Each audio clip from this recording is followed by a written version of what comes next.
Tonight, I'm going to push you all outside of your comfort zone.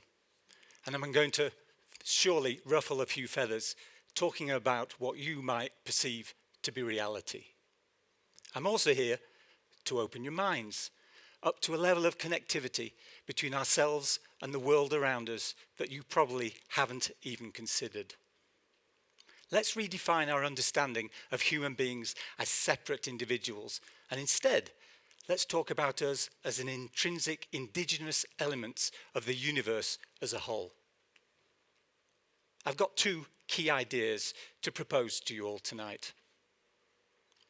One, there is a natural and intrinsic connection between everything that exists. And two, science has still not yet fully explained and defined that connection.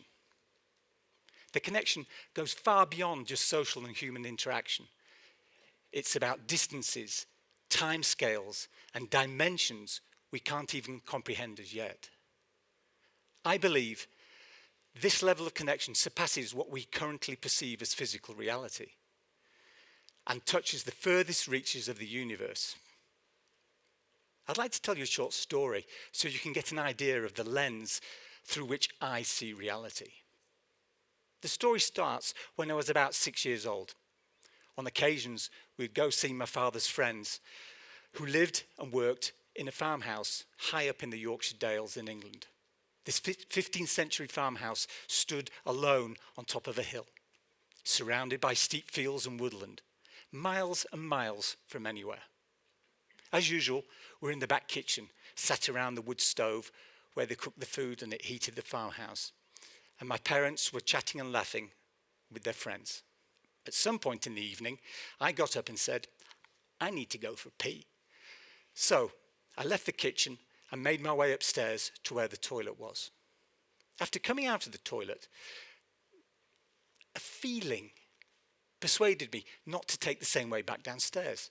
And so I continued in the opposite direction, down a narrow set of stairs that spiraled down into the study that was on the opposite side of the farmhouse to the kitchen.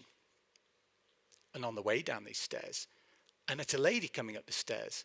And so I said hello to her, and she smiled back at me. On arriving back in the kitchen, I blurted out to everybody, "Who's the nice old lady who lives next door? Is that your mum, Auntie Ada?" No one seemed to hear me, so I asked again, "Who's the nice old lady who lives next door?" Ada, the farmer's wife, looked at me, a bit puzzled, and said, "No one lives next door. It's just this farmhouse. We don't have any neighbours up here." I insisted, and so she then asked me, "Well, what did this old lady look like?" And I replied that she was an old lady with grey hair, tied back in a bun. She had a black dress and a white pinafore, and that she smiled when I said hello. "Oh, that nice old lady," was all she said. Later on in the evening, she took my mum on one side, and she said that I'd just given the perfect description of a ghost that haunted their farmhouse and 2 other farmhouses in the region. They often heard her in the corridor at night, and once she herself had caught a glimpse of her, and that she was actually the ghost of a midwife. Needless to say, that was the last time that I ever went for a pee upstairs in that farm. But the thin veil between my comfortable reality and a way bigger world had just been ripped wide open right in front of a 6-year-old and very naive boy. So, I'm looking at the world through a lens which shows me just how much we don't understand. But if I believe what I see, which I do, I know that the ruler we use to measure reality just isn't big enough. So, inexorably pulled into this paradigm and hungry to understand the bigger picture, I started to study geobiology. Geobiology is the science of detecting the Earth's invisible energetic networks and their influence on biological life forms. There are instruments such as geomagnometers that can detect these microfluctuations in the Earth's electric field. But the simplest, cheapest, and most effective way is by using dowsing, which you might have heard of. Dowsing uses a visual indicator, such as dowsing rods, a pendulum, or another simple device, which visually amplify what the human body is itself detecting and feeling as a human antenna. Some see it as quackery, but let me tell you, it's frequently used in the multi-billion-dollar oil industry to find new drill sites and also to find water. And as we'll see in a bit, in the field of human health. In 1952, a German researcher and physicist, Winifred Otto Schumann, identified 7.83 Hertz as the frequency of the Earth's natural magnetic field. This 7.83 Hertz frequency falls between the theta and the alpha brainwaves, which occur naturally during sleep and have been measured as the optimum wavelength for general health and recovery. Geopathic stress, on the other hand, can be summarized as a local distortion or disruption in the Schumann resonance that creates zones which may have negative impacts upon the biological life forms. Things like underground water currents, micro fault lines between substrata, and standing waves of sound linked to metallic ores or minerals in the Earth's crust are examples of such distortions. The first and one of the largest studies of the effects of geopathic stress on the human body was done in 1929 in southern Germany by a much respected researcher, Baron Gustav Freer von Pohl. Gustav and his team dowsed, measured, and mapped all the zones of geopathic stress and then traced them onto a map of the town. And then they looked at all the statistics of all those who had died of cancer since records began. And the correlation was 100%. Everyone who had died of cancer had lived and, more importantly, slept directly over geopathic stress. Further research carried out by von Pohl and other doctors added asthma, depression, rheumatism, arthritis, MS, and heart problems to the list of illnesses that harmful Earth radiation seemed to help initiate and, more importantly, exacerbate. Von Pohl's evidence of direct correlation was demonstrated to the satisfaction of the Central Committee for Cancer Research in Berlin, which later published its findings. And in 1930, he presented his paper to the Munich Medical Congress, which inspired many doctors to conduct their own research. Many doctors tried to refute von Pohl's conclusions and claims, but none succeeded. And even Dr. Rambaud, president of the Chamber of Medicine in Marburg, failed for over 3 years to find cancer patients whose beds were not located over zones of geopathic stress. Numerous scientific studies have since validated von Pohl's theory, and the research from geobiologists from all over the world to this day add to the mounting evidence that geopathic stress is a contributing factor to many chronic conditions. And today, in southern Germany and parts of Austria, if you go to the doctors with a suspected cancer, the first thing they do is to send a geobiologist round to check, especially where you sleep. Partly due and thanks to Dr. Veronica Carstens, wife of former German Chancellor Karl Carstens, who in 1985 published a study documenting the spontaneous recovery of 700 terminally ill cancer patients just by moving their beds away from areas of geopathic stress. So, the very place you decide to live can and does have a direct effect on who you are, how you feel, and your overall well-being. You are not just you. You are a willing participant, an integral part of your environment. You resonate with it. You are not separate from it. The boundaries between the self and the outside world can no longer be strictly defined by the physical body. As research opens in the field of human consciousness, the brain, and more importantly, the mind, are showing us that what we once thought were clearly defined boundaries are now often extremely elastic and difficult to define. And in some cases, the connection between mind and matter seems to be so complete that the boundary disappears altogether. The science of alchemy is another good example of this.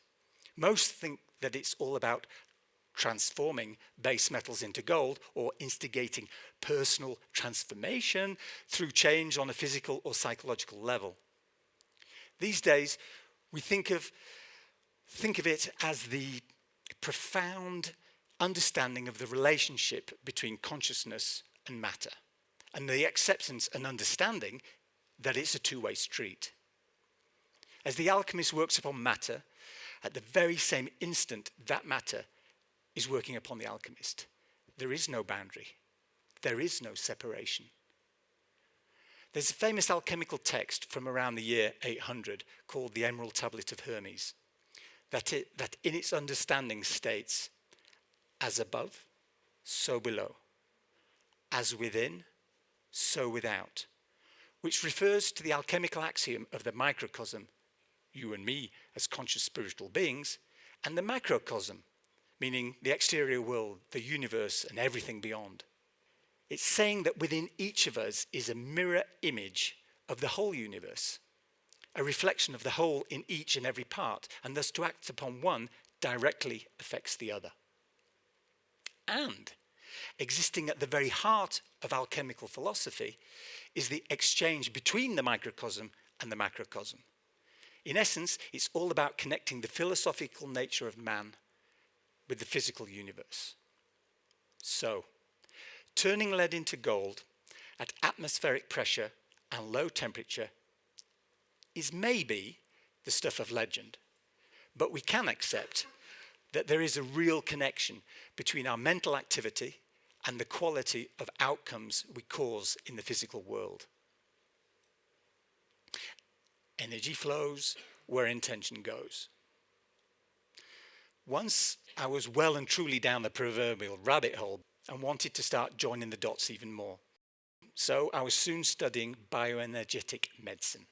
Bioenergetic medicine is the use of similar techniques to those used by von Pohl to detect subtle fluctuations within the body's energetic architecture, and then using the resonant frequencies or vibrations provided by various natural substances to retune the orchestra of the body, to enable the body to find homeostasis and do what it's programmed to do on a cellular level, which is heal itself. What's even more impressive is that this works even if the therapist and the patient are separated by distance and not even in the same country sometimes. So when you tap into the pure informational field, physical distance doesn't even exist. It's another example of the boundaries becoming elastic to enable the transfer of information in a non-physical form. Physics tells us that we are just a collection of atoms, vibrating at certain frequencies. In other words, we are basically just electromagnetic fields of programmed information held together by a field of consciousness, which is itself navigating through electromagnetic oceans of conscious information with which we are in constant contact and communication. And so, if that's true, it means that everything is just information. And so, just like a TV, your mind is a decoder that transforms all that information into what you see, feel, smell, taste, and touch. Essentially, your mind is what creates your reality. When you have a headache, you might take a paracetamol. That paracetamol tablet is essentially just information that your body ingests, decodes, hopefully understands, and then acts upon to get rid of your headache. But the information that is contained within the paracetamol doesn't necessarily have to be inserted into the body in a physical form. It could just as well only be the information that represents or corresponds to that paracetamol that could be used. So, as long as the mind can translate that information, then it perceives itself as taking a paracetamol. Simple as that. It's known as vibrational medicine, bioenergetic medicine, homeopathy, scalar wave treatment, bioresonance, and other forms of energetic transfer are examples of the use of pure information or vibration to instigate change within our energetic architecture and even spiritual bodies. On a basic level, the placebo and the nocebo effects are an example of this too. If you're being told that the sugar pill that you have just been given is a paracetamol, then your mind believes, decodes, accepts, and understands that information. The sugar pill will probably get rid of your headache just as effectively as a paracetamol would. The placebo effect is used as an industry standard today to compare and rate drug efficacy. So effective is the placebo effect that it's arguably that which we should be really piling money into to advance treatment techniques rather than all the plethora of drugs that we're creating. So to close out, collectively as a species, we are as never before in our history feeling disconnected, despite a multitude of social media apps and other technology telling us exactly the opposite. Especially in the Western world, we feel profoundly disconnected both spiritually and physically from nature, from each other, and from the planet.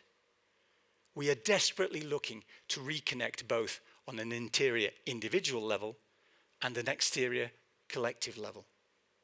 I'd like to suggest this disconnection is just an illusion. It's a veil that we have ourselves pulled over our own eyes. And I profoundly believe that if we look from a slightly shifted viewpoint and observe empirical evidence with an open mind, staggeringly effective holistic processes are revealed.